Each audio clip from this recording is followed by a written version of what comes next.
Bourbon, Broncos, and No BS.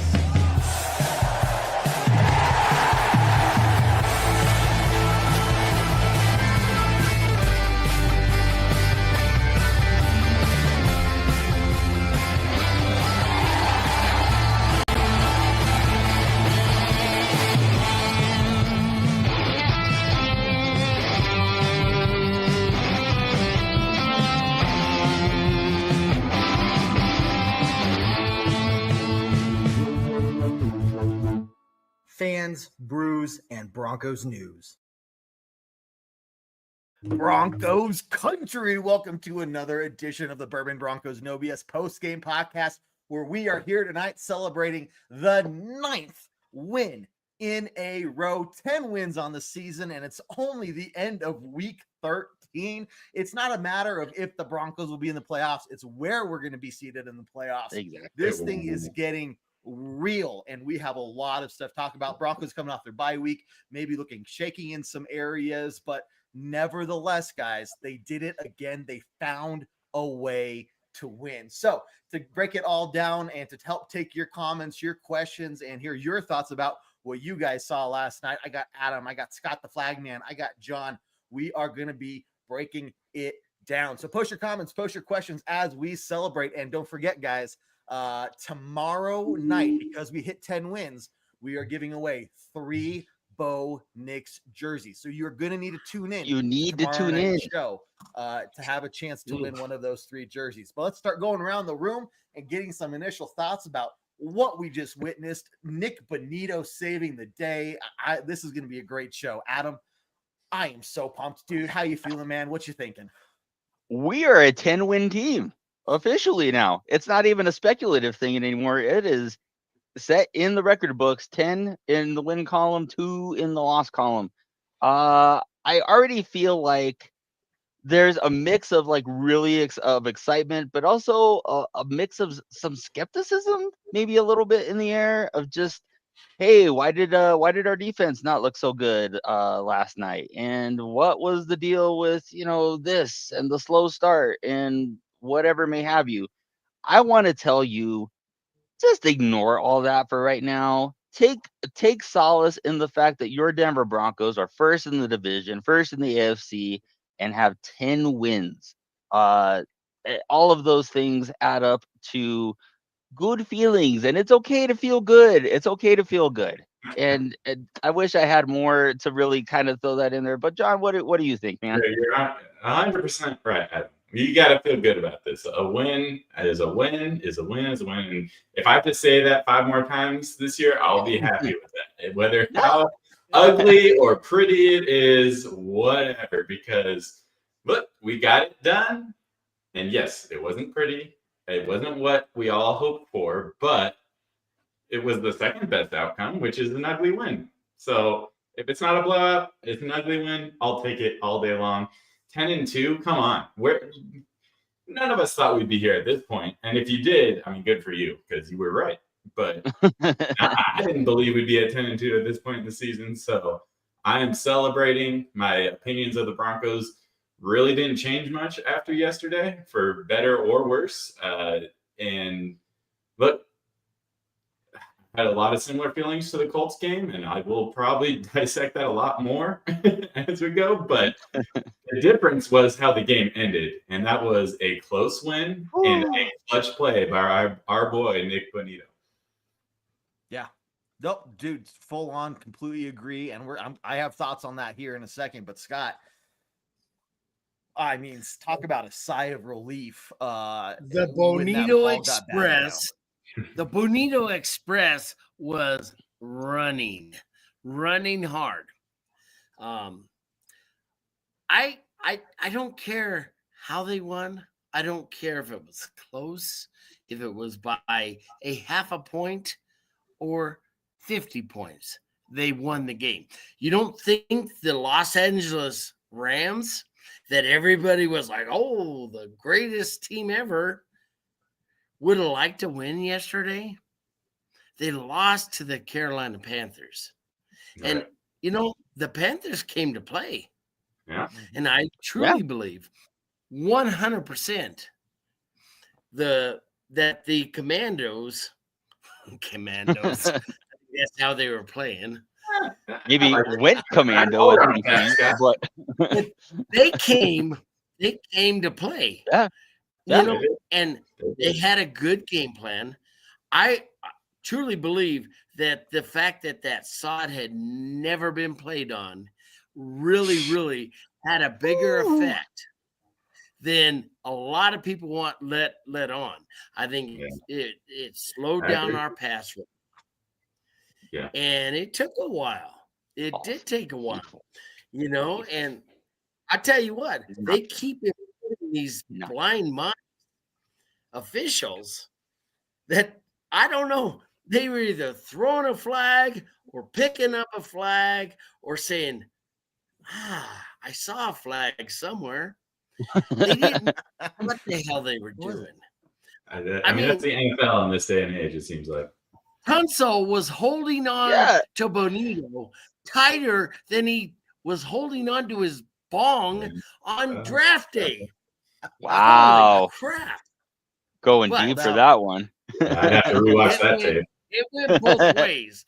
There were penalties that was like, that should have been a penalty. And then there are penalties like, why did they call that penalty? And you know, at the end of the day, this team just knows how to win. And you know, there was another team the last couple of years that used to do that a lot. Would it be somebody so that I'm pretty Gus happy. here We don't is talk at? about that team from Missouri. I think Yes! Gus here. Gus is hitting the nail on the head with exactly where I wanted to go next. This is exactly what we were seeing from the Chiefs last year, and they were being lauded and praised about this is a team that is gritty, that finds ways to win games no matter how close they are. And here we are a year later. I'm almost thankful in a way that the Chiefs were the way they were last year, because we can directly compare what the Broncos are doing now and how they're being treated compared to how the Chiefs were being treated last year. And anyone that has more than anything longer than a 2-minute memory span can look back at that and be like, why are they being treated so differently? Gus, you're exactly right. So look, for anyone out there who says the Broncos are frauds, all I got to say right down here, 10-2. 10-2. Your face. That's all that matters. The dub is the dub. Well, first of all, I don't even know what frauds means in this instance. Does that mean we're going to go to the Super Bowl and get blown out by the Eagles? Then I'm not going to lie, better than where I thought we'd be in this season. But in all reality, I don't know how to handle these feelings. And I just asked my Chiefs friend earlier today, and yes, I'm sorry to say that I have a Chiefs friend, and it happens. The egg splits in a weird place. Yeah, I get it. Life just happens that way sometimes. I get it. But she didn't answer my question. But she did say that she had the exact same thought this morning, and she's like, the logical next step is that we get blown out in the Super Bowl. But here's the thing. Let's take what happened with the Chiefs last year and just go one step further and turn it into momentum and, learn that these close wins are actually building a young, strong team. Yes. And maybe this is actually, in the long run, good for this team to learn how to win these close games. And especially on, an overtime, amazing drive and a 2-minute drill to end the first half. That was amazing. Like, these are kind of team building moments, and I just hope we continue it. Go ahead, Evan. I want to continue to build on that, because we have been talking on this pod about when is the offense going to pick up the defense? When is the offense going to carry their fair share of the game or the winning game plan going forward? And they were as cold as ice that last drive. Where they needed to pick up the defense, where the defense didn't have its A game. The offense probably had their best game since their last game versus Kansas City. You take out the one interception, Bo played probably one of the cleanest games that he's had all season. Not to mention, we're not going to call it a Mahomes-like throw. We're going to call it a Bo Chapman Knicks throw. And the imitator out in the the imitator out in that team in Missouri can only cosplay what it looks like when we do it out here. All right. So it's just funny how narratives get changed on how, one team is battle tested and always finds a way to win. And another team, the very next season, winning in the same fashion is labeled as, frauds or poser or whatever the case may be. And it's insane to me. It's insane. I think the only difference is that the Chiefs, have had an amazing 5 years. Call it what it is. It's Whatever. been an amazing 5 years. So they kind of get the benefit of the doubt in these situations. And the Broncos have had a miserable 10 years. And so everyone's like, it's not the same caliber of wins, but whatever. The history will tell us what this actually is. And all I care about is the fact that we're winning games and we're 10-2, 9 in a row. Fuck all the haters. I literally don't care. Frauds, whatever. Sure, we're frauds. Fine. Whatever. Let's go win the next one. Yeah, there we go. I am just blown away because now suddenly a fan base that said, "Oh, you blame the refs, blah, blah, blah, blah, blah." Winners win and losers complain are the same damn people that are going on. I tell you, I am loving Chief social media right now. Oh, it's glorious to watch. They are panicking like you would think they were on the Titanic right now. Yeah. It's crazy. And I love it. I don't know. Are the Chiefs really this totally beat up team that they keep saying they are? I don't know that many of these major injuries. I mean, Mahomes is healthy. Kelsey's healthy. They've got the criminals are both healthy. And, the woman beater, he's out there running. Who other than those are the people that are actually their players. I don't know that they're that unhealthy. And we just went through a spell where we had 3 people. We had some really good players down. I don't know. Defensive player of the year? I don't know. Yeah. He missed 3 or 4 weeks. Yep. We kept winning. Yep. I don't get it. But that's their fallback. Their other fallback is, the referees have decided. They're saying decided to conspire against it. Now I say they're just starting to call it a little bit fairer. Yeah. Yeah. I do find it, Flagman, I do find it ironic that you just said people can't complain about the refs and you started out the show complaining about the refs. The refs suck this year. I'm not going to say that. And when I said I think the NFL were bad, they were bad both ways. I don't know what the hell they were doing. I think the NFL needs to figure out a way to just keep the flags in the pocket for the most part because it's atrocious. The officiating this year as a whole in every game I watch is just like bad. If it's a close call, just freaking keep it in, and then if it's obviously throw it out there. But it's getting hard to watch NFL games at times with all the it's being decided by the referees too many times. I would say that if the NFL, if the product is becoming NBA like when it comes to officiating, guess what? We're still winning in spite of the officiating. Well, so in spite of bad officiating, however it's been called, and let's there was some questionable calls that extended a Washington drive here and there. So yes. Come on. If you're gonna call, it's like playing in bad weather. Both teams have to play in bad weather. Both teams have to weather bad officiating. And guess what? We weathered it better because we're the better team. Period. Boom. Yep. Mic drop. That's all you need. That's a fair take on this game when we're talking about the Broncos, Adam, which is kind of what this podcast is all about. For as much as I ranted last week about Riley Moss and those calls, I do He had a great 5 game. penalties for 35 yards is like less than half of what we get normally. So yeah, I didn't feel like the officiating played a part in this game as much as other games. And I agree. I don't want to complain about the rest. I don't really want to talk about the rest because that is the nature of the NFL. And that just is They were the equally reality. bad. Equally bad. Yeah.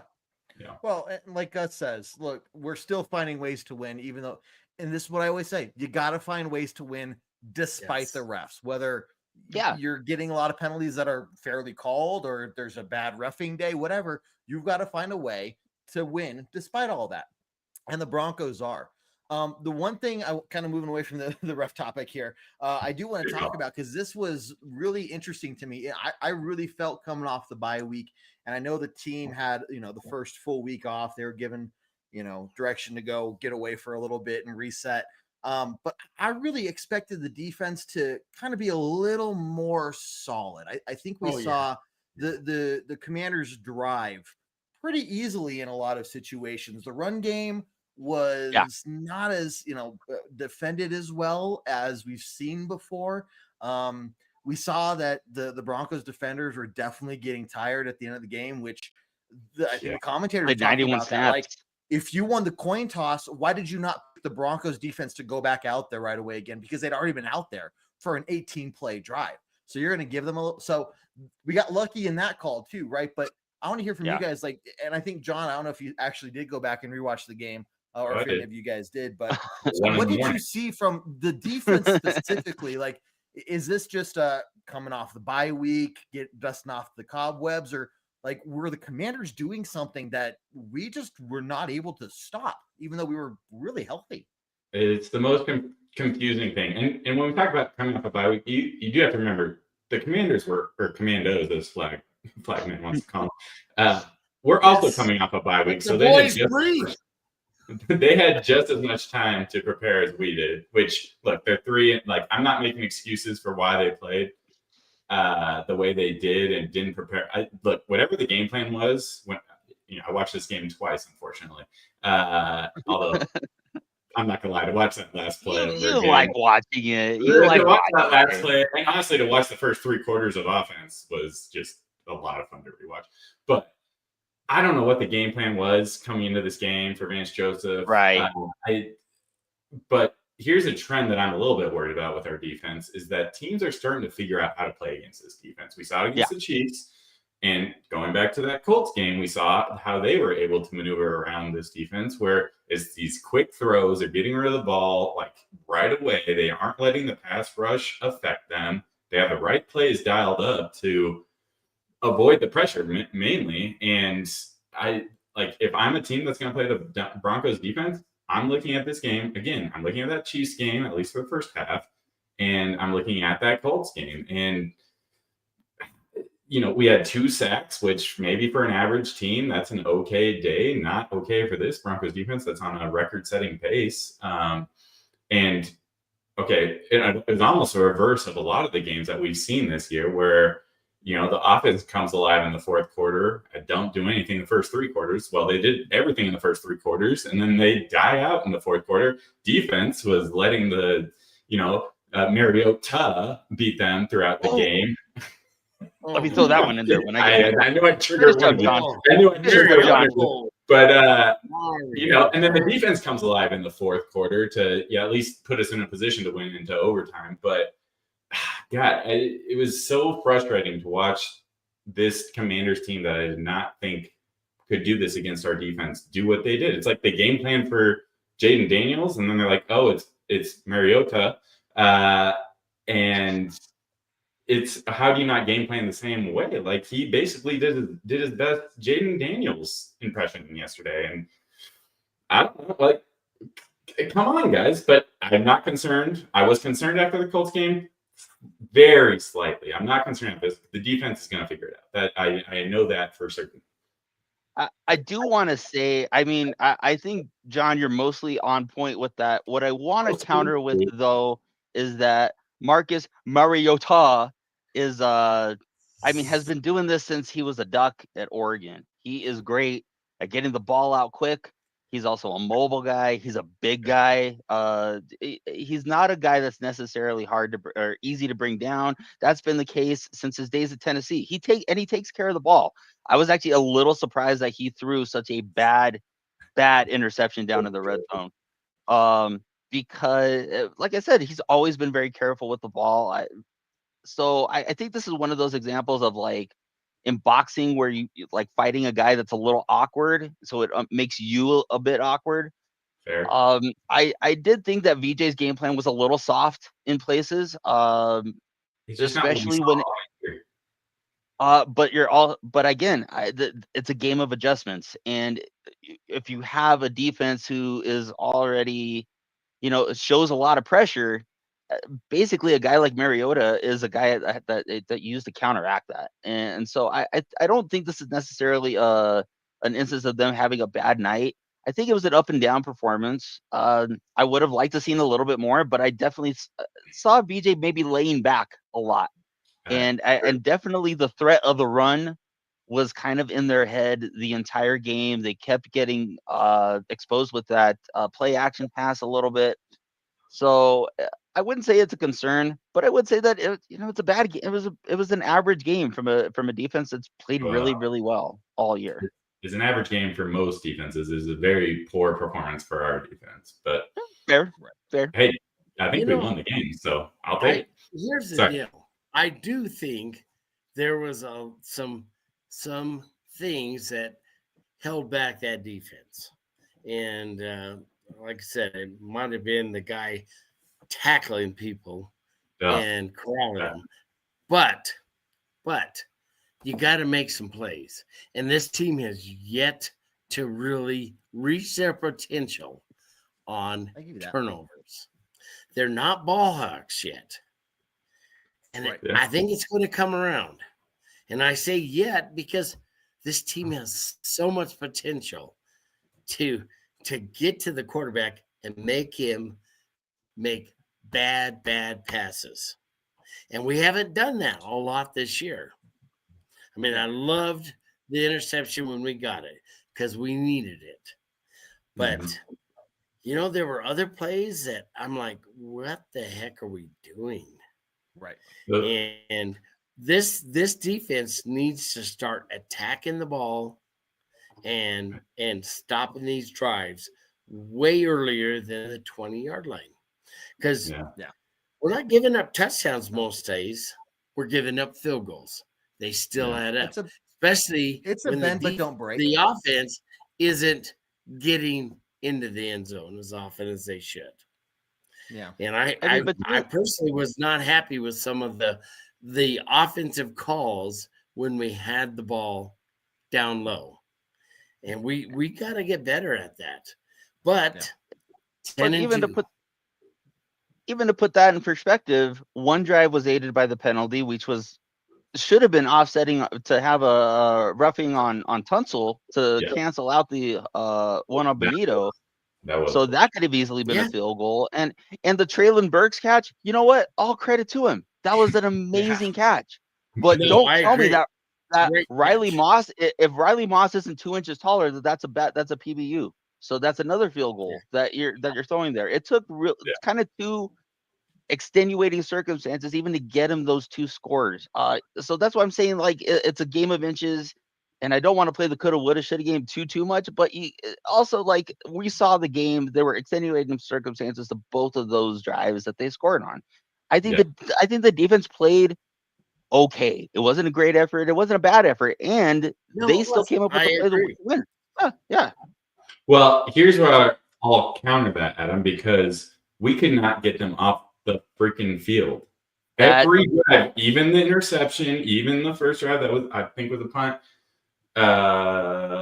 Still forced a punt on that one, and they just stayed on the field. And the offense only had 4 drives in the first half. Like we could not get them off the freaking field. So you might complain about us not scoring points. Yeah, we got a field goal instead of a touchdown, but percentage-wise, we're scoring on 80% of our drives up until the fourth quarter. But and I think if you look at season long, when you look at our offense in the red zone, I think we've done a pretty good job of closing it out. You don't think to complain about the first 3 drives where we only scored 2 field goals. I mean, the second drive, what happened there, 3 and out, but to be honest, kind of gotten used to that a little bit at times with this team. But the 2 scoring drives in those first 3, like, okay, we came up with a field goal, but we were driving, and that was what was important. We were getting first downs.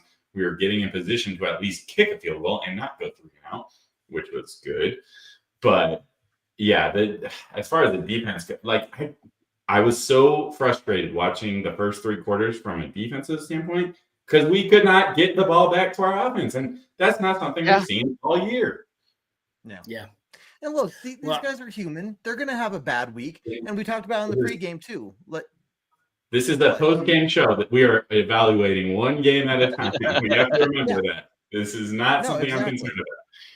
No, well, and here's the thing. Like Ken says, I've been saying all year, I don't trust VJ and his defense. Ken, dude, I met you. You're a great guy, and I'm not trying to call you out. But you and everyone else who's saying that, what else do they have to prove to you? What else is it going to take for you guys? And then you say, well, VJ's defense always falls apart at the end of the year. Okay, maybe, but they still get the job done, don't they? Did they not get the job done yesterday? What else is it going to take for you guys to say, enough is enough? I believe in this defense. Vance Joseph has this team under control. I'm sick of this, guys. And so I'm not trying to dime you out or call you out. I've been sitting on this comment while you guys have been going around going, we see this week in and week out. We have 10 wins in a row. We are shutting teams down. It's not always pretty, but we're getting the job done, and we're finding ways to make it happen. Now, the comment from my dad here, Washington may have the MO that teams will use against our defense. And I think this is those short passes, right? Try to keep the defense on their heels. That's what teams are going to do against us for the rest of the year. Because maybe it does work a little better. It does kind of it forces us to not use our pass rush as aggressively as Vance Joseph wants to. So, but again, he's making these adjustments, and you see these stats. We're not the number 1 top tier defense. Yeah, sure. The Texans defense is better than us in a lot of different ways. But again, at what point do you say enough is enough? This is a 10-2 team. This defense, it may not be pretty every down, but they're finding ways to get the job done. You know, it might take to the very last play of the game, but they're going to get it done. God, it always gets better. It gets better the longer the game goes. That's the thing I see about this defense. It starts out kind of like, what the hell are you guys doing? Make a tackle, make a play, and they let them go down. They get a field goal, and you're like, what the hell was that? And then by the 4th quarter, this team just nuts up and starts knocking the crap out of people. And I love it. The next step is let's get the ball. Let's turn them over, some scooping scores, some pick sixes, whatever. But we need game-changing, field-changing position turnovers. And that's the only thing this defense is really, really lacking. Yeah. But as somebody said, punts are turnovers. So yeah, punts are turnovers, and I think it's because last year we did great in the turnover margin last year. We did amazing, but I think it's a finicky stat to be relying on. And how many times have we had the opportunity? Like, how many times a game? Maybe I don't know if I saw it so much in this one, but where it's like two defensive players colliding, and you think one of them would intercept it, and then it's a drop. Like, we could easily have 3 or 4 more interceptions. The timing just isn't right, and that could change with a 1-second adjustment by either of those players. And they're finicky. It's a finicky statistic in my mind. I'm not saying it's coming.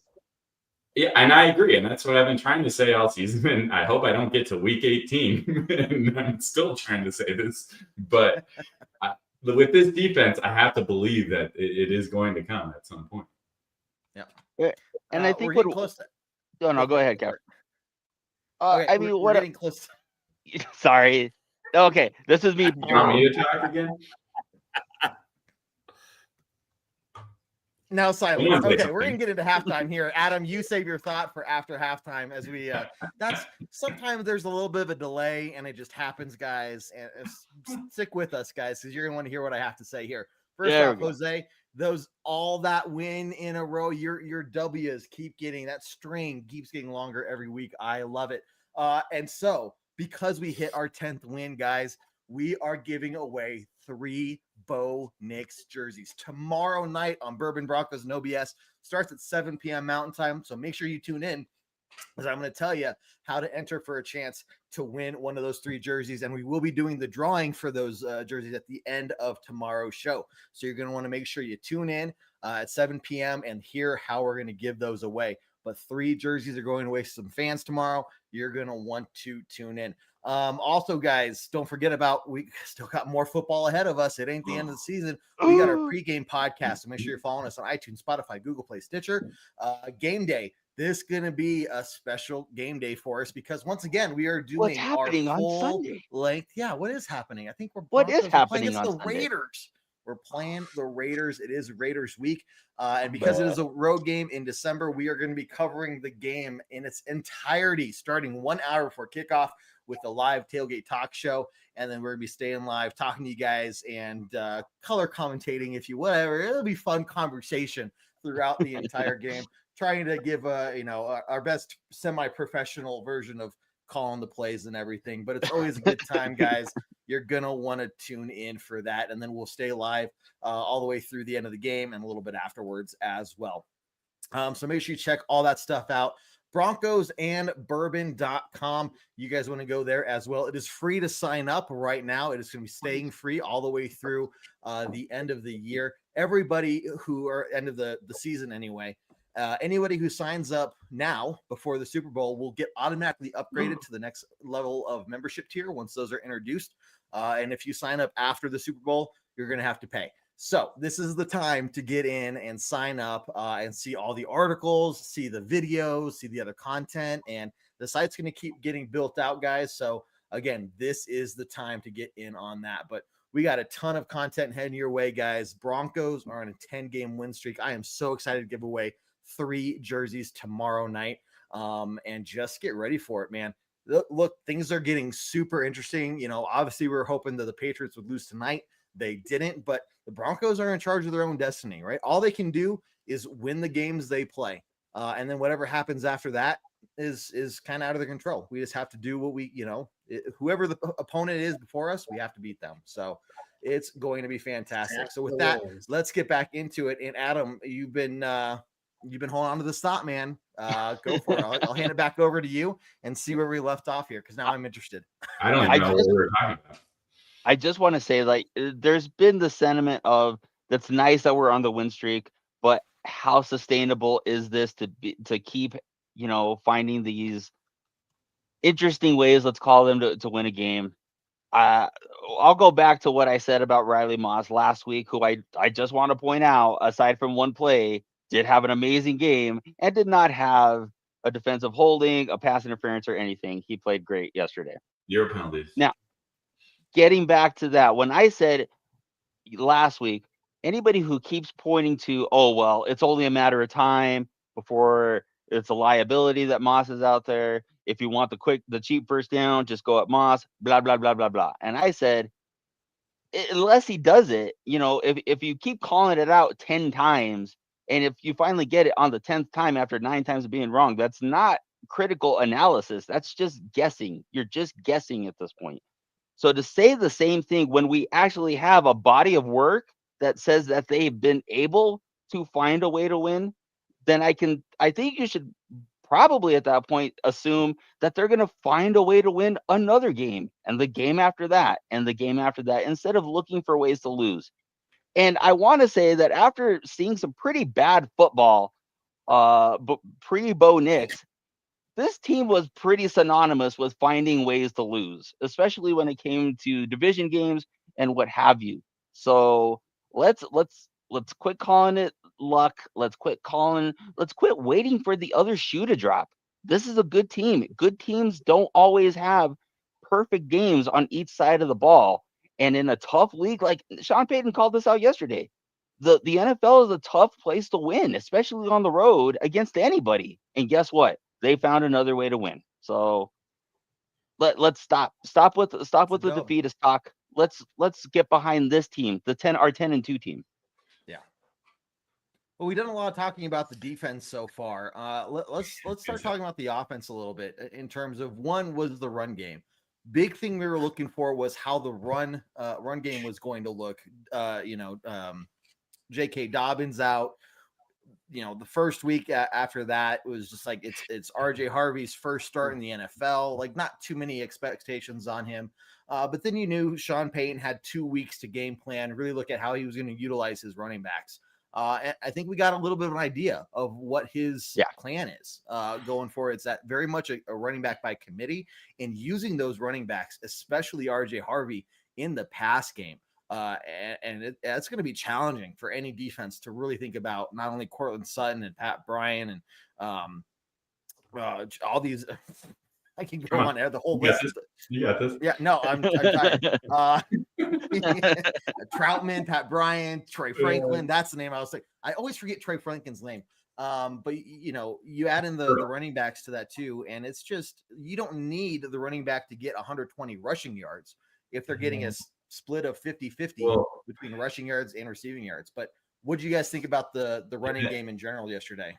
You can say that, Kev, and that's fine, but we've been clamoring all year to have a more balanced offense, and once again, we did not see it in this game. It was like 66% pass and 33% run. 45 times.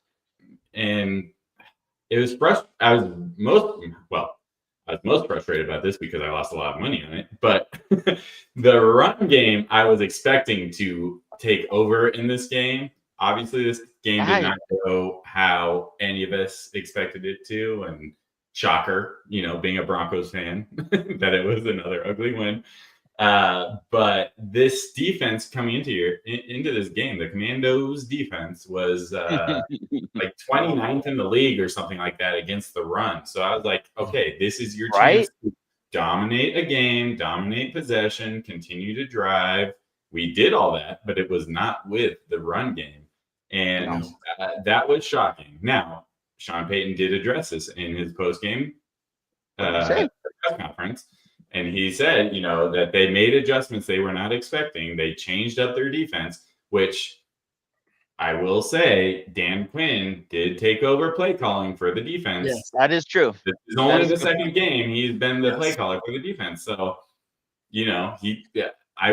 maybe there's some credence there. That's fine. 𝐤𝐳 seemed to do fine in their last game with 120 yards, but maybe with the bye week and the new defensive caller, sure, maybe they decided to take away the run game, and then we just saw Bo Nix go off, which is, I guess, okay. It is okay because we won. That's all that matters. But frustrated that because the first play of the game was a 10-yard run by Harvey, and it's like, okay, here we go. Here we go.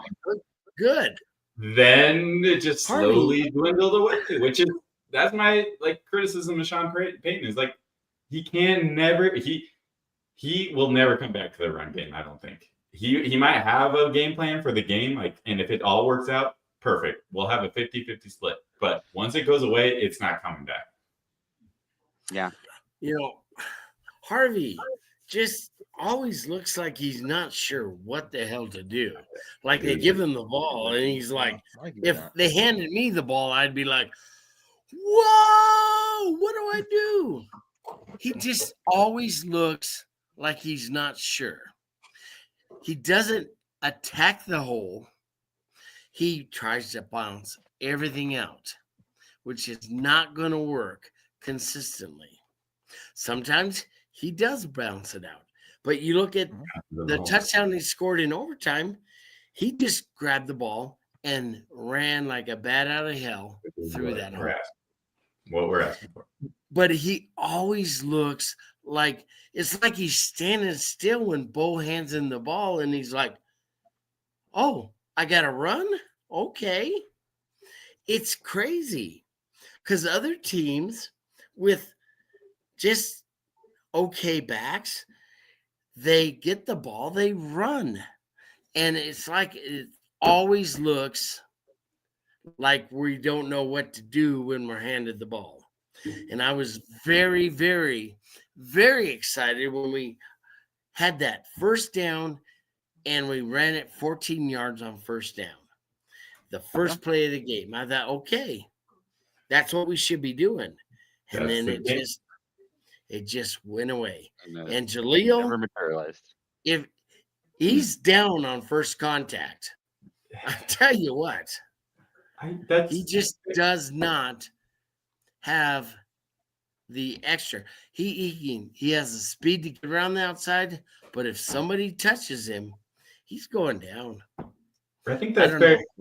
I think that's fair criticism, but we also he kind of stepped in that Chiefs game and was like, okay, he's kind of getting hot here, and we never brought him in really in this game to see if he could make a difference in the run, and that's what frustrated me more. It's like, okay, if one guy's not doing it, bring in the next guy, and I thought for sure we were going to see that in this game, but I think part of the problem there, as we're complaining about the run game, is that Bo was just playing well, and it's like, let's not stop that hot hand. If anyone's going to have a hot hand, we want that guy to have the hot hand. So, but I wanted to see more from 𝐁𝐫𝐤 because 6 carries was not enough for me in this game when Harvey wasn't getting it done in the run game. Granted, we're complaining about Harvey, but he did score 2 of our touchdowns, so we got to be pretty happy about that. Really good runs. He had the kind of game that me and Kev were talking about in the pre-show. That is he going to go off for 15? Is he going to go off for 15 carries, 100 yards, and 2 scores? Probably not. But does he have the capacity of having a 10 carry, 40 yards and a score, and then doing some damage in the passing game? I think they're actually using RJ how. I mean, I think his usage is probably on about where they think he should be at.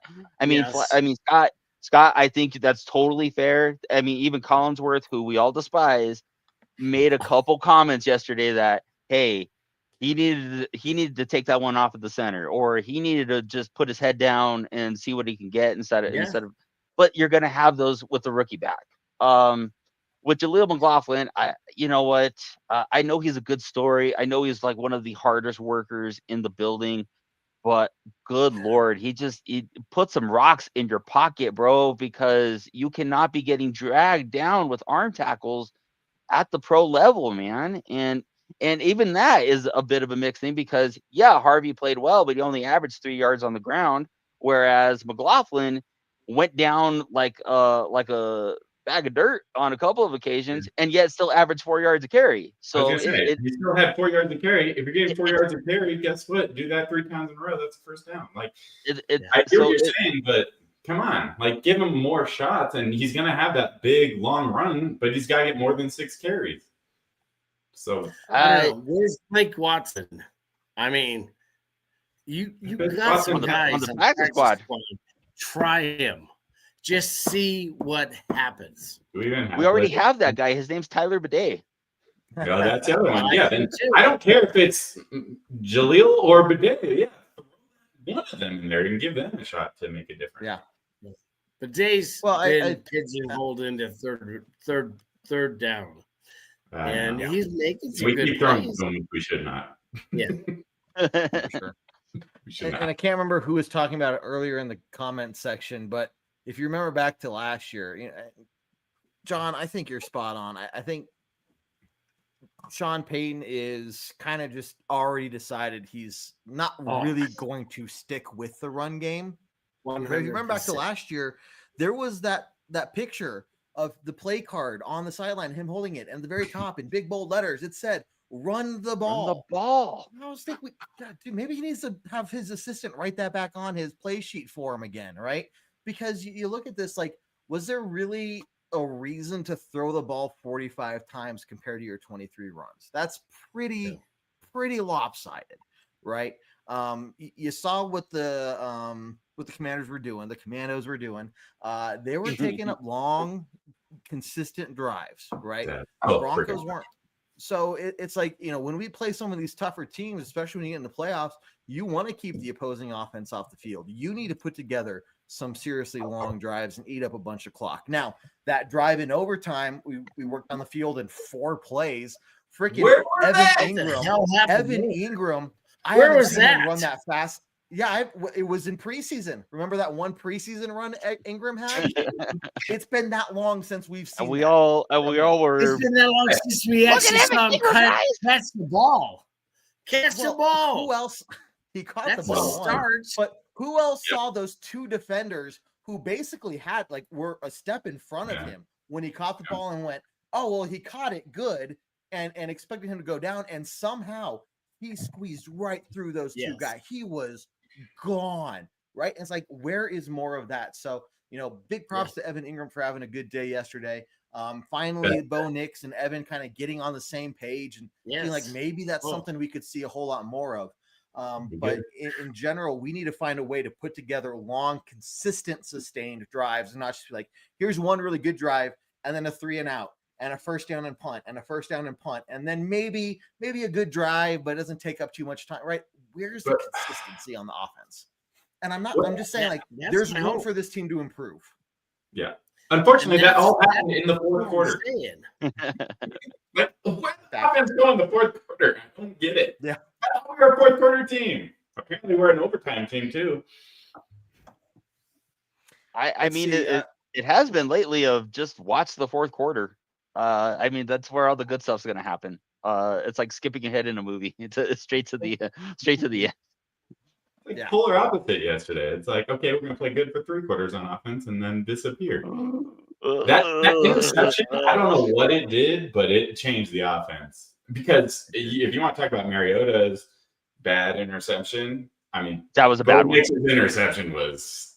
That was brutal. It might be his worst of the year, to be honest, which he's had a couple of bad ones. I mean, I'm not going to harp on Bo, but that was bad. But they didn't seem to recover from that the rest of the fourth quarter. And then the overtime came, and it's like, oh, we know how to play offense again. Hey, every play is going to be a first down, and then we're going to just rush it in for 6 yards from Javonte.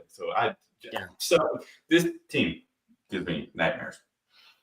Well, just like Ryan, like Nick says here, they give us a heart attack every game. And you know what? At least it's entertaining football. How many white hairs did you get this week, Kev?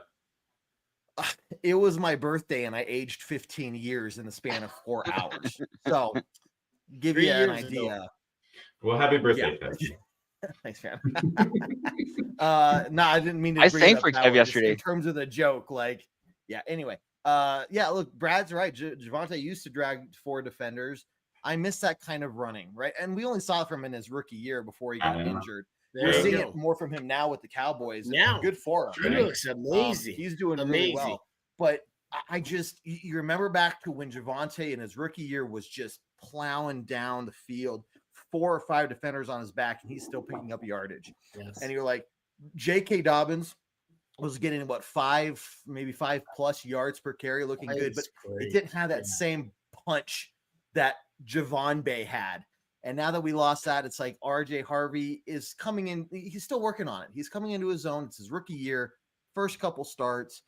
We don't expect him to look amazing, right? But I miss that. And if you could somehow have coupled that first year Javonte Williams with the rest of this offense and this team in general, dude, I wish we had that right about now. What was our record that year? Hello. It was a 5. We sucked. Yeah. I'm sorry. Everything else, but Javonte ran very well. Javonte Williams was a bright spot on that team, though. I think that's what the point that we're trying to make, though. You're not wrong. You're not wrong, man. I mean, I get it. And now he's 2 years removed from that injury, and he looks like old Javonte. Not an old Javonte, but the prior Javonte. Last year, he looked like old Javonte. And I am shocked where he is. I'm happy for him. Oh, yeah. I just want to be able to do what they're doing in Washington with backups. And I don't know why we can't do that. No. but I don't know that we've actually tried to do that. Yeah. Well, as much as I want to keep talking about Javonte Williams on our Broncos post game, isn't Brad the Jerry Jeudy lover? Isn't he Brad the Jerry Brad Jeudy? is our Australian fan, and I appreciate. Why his isn't he support. commenting about Well, Jerry this Jeudy time of anytime these days? I love Why you, do you Brad. have to bait him? Right, debate Because you about know it. he's gonna do it. I love you, Brad, but like, I mean, what's Jerry Jeudy doing these days except arguing with his quarterback? That's actually Hey, his quarterback got all the reps this week, pal. So you better watch your mouth, all right? Kevin Stefanski is actively trying to undermine him, not because he was when they were giving out excellence that day, he was taking a piss or something, but because as much as I want to talk about former Broncos right now and like relive past No. years where we didn't win games, like to Flagman's point, I don't want to talk about like the past 10 years, literally. Like I want to figure out how we're gonna like push forward and get this one run game going and continue this win streak of 9 games. Yeah. Hey guys, we're gonna get to our closing thoughts here in just a second, and we're gonna hear everything these guys have to say. Some closing thoughts in terms of what they saw and what it means for this team moving forward. 5 weeks left on the season. Broncos. There's a question of and this is just a topic that we can talk about more tomorrow night. Do the Broncos need to lose before the playoffs? No, yes, we can talk about that, but I did have that feeling yesterday. This team is not right. I had that feeling yesterday. I was like, if we do lose this game, and by the way, that entire game, I did not think we were going to lose it until that 2-point conversion. And I was like, we might freaking lose this game. And I was like, it wouldn't be the end of the world because this might be a good growing. And I think it's a good growing point regardless. And I'd prefer it to be a win than a loss. Anyway, sorry, guys. Yeah. I totally interrupted you. And just to remind themselves that they're mortal, that they need to, there's stuff that they need to still improve on, right? But you don't want to see them lose or anything. But either way, the point is that I'm trying to make is, again, these guys aren't afraid of not just anybody, but they're not afraid of any situation. It doesn't matter how bleak it is. It doesn't matter if it's like it's the last play, game is on the line. And man, Nick Bonito saving the day because that Commander's wide receiver was wide open, wide freaking open. Like there was no way he was going to miss that. So like it doesn't matter. These guys, it doesn't matter how tired they are, what situation they're in. They are not afraid of what they're facing, and they go out there and they find a way to make it happen. And when you have a team like that, even if you drop a game, I don't expect us to realistically win the next 5 years. That would be amazing, right? I would be on cloud 9, but if it doesn't happen, I'm not going to be like, well, it's the end of the world for us and we might as well start packing our bags. Well, get us into the playoffs. Show us who we're going to face off against then. And again, these guys are going to be ready for them. So I'm all stoked for it. Whatever happens, these guys, if they lose, they're going to be right back on their feet the very next week. They're not going to, decide themselves like former Broncos teams. Oh, well, we're done. That's to be expected, blah, blah, blah, blah, blah. So closing thoughts coming up here soon, guys. First off, remember pregame podcast, iTunes, Spotify, Google Play, Stitcher, wherever you listen to your podcast. Tomorrow night, we are live at 7 p.m. Mountain Time. Another episode of Bourbon Broncos No B.S. giving away 3 Bo Nix jerseys because in honor of our 10th anniversary, the Broncos hitting 10 wins. It is time to celebrate with some number 10 jerseys going out the door to some of you, our fans. So make sure you tune in tomorrow night so we can give those things away.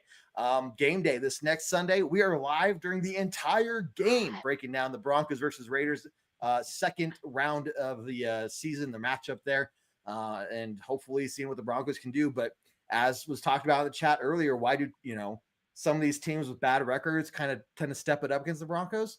We have a target on our back now, guys. Yeah, you got 9 wins in a row. You're a 10-win team this early in the season. Teams it doesn't matter what the record is. They want to beat you. They want to show up, and they know they have to show up to stand a chance against you.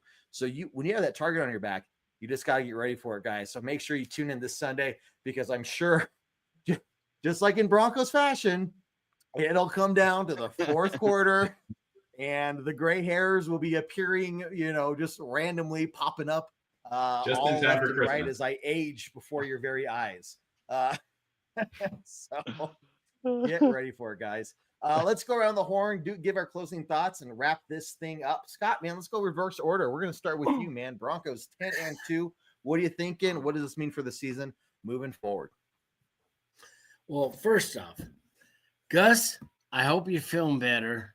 It's good to hear from you, and I can't wait to see you again in the parking lot. Second off, you know, I don't know why people are so freaked out about winning. Just embrace it. This team is actually good. And I don't know why you want to discount everything and say, and you're like, oh my God, the apple's going to fall. Oh, Chicken Little. Guess what? We're 10-2. Thank you. We're going to win the West. We're going to be a 1 seed. Let's just enjoy it.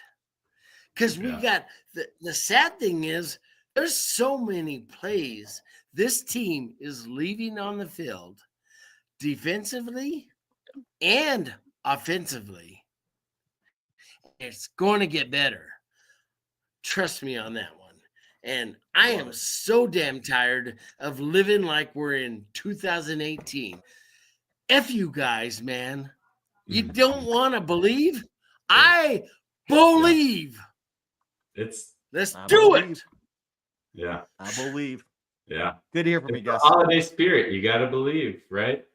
Come on. Oh, sure, man. I mean, to piggy off you, Flagman, it's like we do have to embrace this because if you're going to complain about a 10-win team, come on, guys. You have not been here long enough then. Or I don't know. Broncos country gets real antsy real quick. But we literally have 9 wins in a row. And I've been on the show for what, 5-6 years, Kev? I don't know. And it's been miserable to be a Broncos fan for that time. And to be in this position in week, 14 now, like to say that we have a chance to be in the number 1 seed of the AFC, this is an amazing feeling. And guess what? Like, we have the atrocious Raiders coming up, and guess what? We might be talking about a win is a win a week from now. Like, Right. It's just how it's playing out. I don't love that part of it, but I love the fact that there's a win involved there. So why are bad teams playing well against us? Guess what? They have nothing to lose. Like, they have literally nothing to lose. So come on. Like, yes, of course they're going to come out aggressive. Yeah, they're going to throw everything at us because why not? Who doesn't want to take out the team that has 10 wins at this point? Like, we're going to see it again this week. Hate to say it, and we're the away team again. Like, we haven't talked about the fact that we played away this week. So the trends I want to see different this week, Zach Ertz went off on us. And we have had against the tight ends in the past. We haven't seen it recently, I don't think. I mean, I guess Travis Kelce also went off, so I'm completely wrong. But it feels like that was getting better throughout the season until last week. And so we have another very strong tight end to see this week. And we got to see better plays called against the tight end from the defense. I don't expect it to be another 27-26 game. But I also don't want to see another 10-7 game because that was very hard to watch. So let's get going this week. If it's a win, again, I'll take it. Second best option. It's the second best option. If it's not a blowout win or an easy win, I will take the close, ugly win all day long.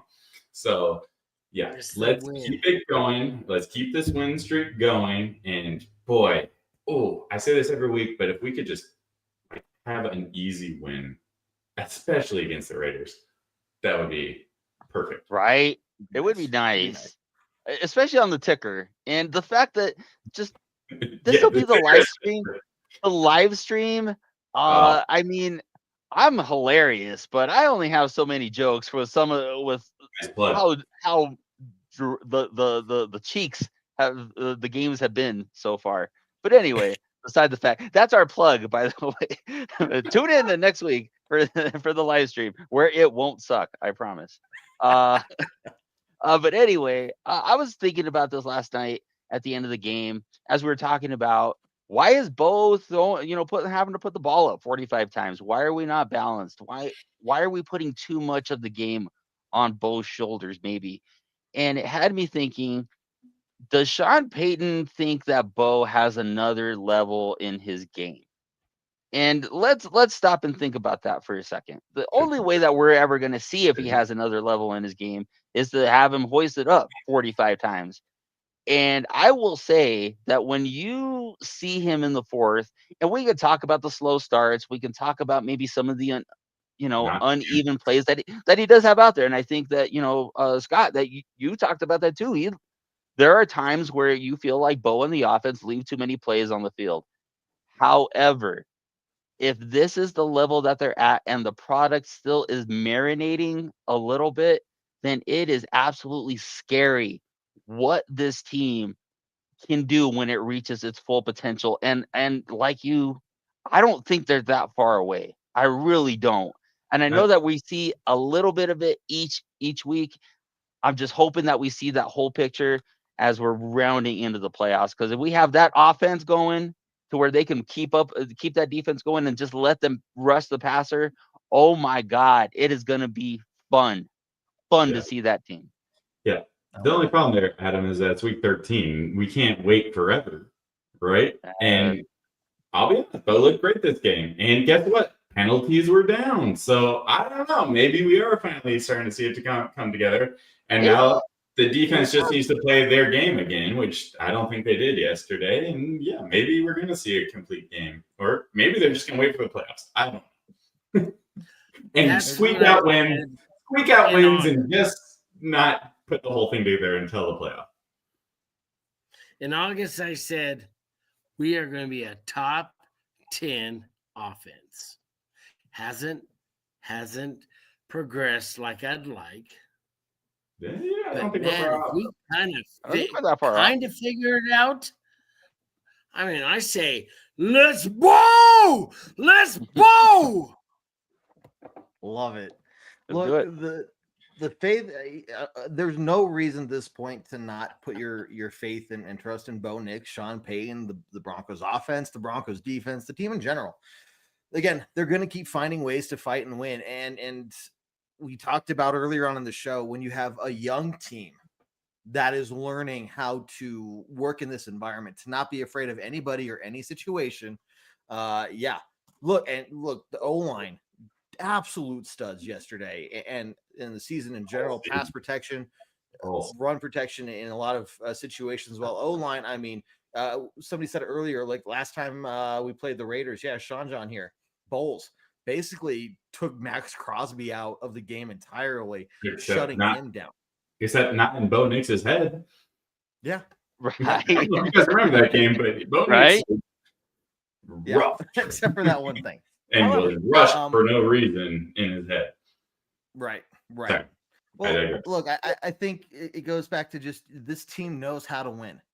And that's what we haven't seen. And that was the biggest thing over the terrible 8 years of the Broncos. They were in a lot of close games, but they did not know how to close it out. They did not know how to fight until the very end and overcome those obstacles, whether it was down by a massive amount going to the fourth quarter, or somehow you let this game go into overtime against a terrible team, and it's up to this last play 2-point conversion, and you got to stop it. And somebody steps up when the moment is needed most. And when you have a team that's like that, they're fighting for each other. It doesn't matter who you're playing. You're going to have just as good a chance of winning as anybody else. So you build off of that. You get rid of this dead cap space money from Russell Wilson. You get some more, not just experience for the current players, but maybe bring in a couple extra pieces that you really need in some areas. And the team just has not hit their ceiling yet. You can't tell me that this Broncos team cannot get better than what they currently are. And if they're this good and still have room to grow, guys, the next 5 years are going to be so good, right? Just scary to think. Enjoy it now. But it's just, I see it getting better. So we will see. But either way, this team, they know how to close out games and they know how to win. And it's just off to the next game. So it is Raiders week, guys, and we are going to be celebrating that 10th win with 3 Broncos jerseys being given away. Bo Nix jerseys being given away tomorrow night on the Bourbon Broncos No BS show at 7 p.m. Mountain Time. So make sure you tune in then so you can hear how to get entered for the drawing that would be happening at the end tomorrow of the show. But with that, we will see you then. Adam, John, Scott, the flag man, you guys are just freaking great hosts as always. Appreciate having you on and your insights. And then everybody in the comments, Gus, I'm glad you're feeling better. Everybody else, I just don't have the name to call you out individually, but you know who you are. You've been commenting and I appreciate every single one of you. We'll be back tomorrow night. Until then, guys, I have nothing left to say other than end the show as we always do on a very strong Go Broncos. Go Broncos. Let's go Broncos. Do what I like, yeah, I do what I like, yeah, I do what I like. Sip and go, sip is right.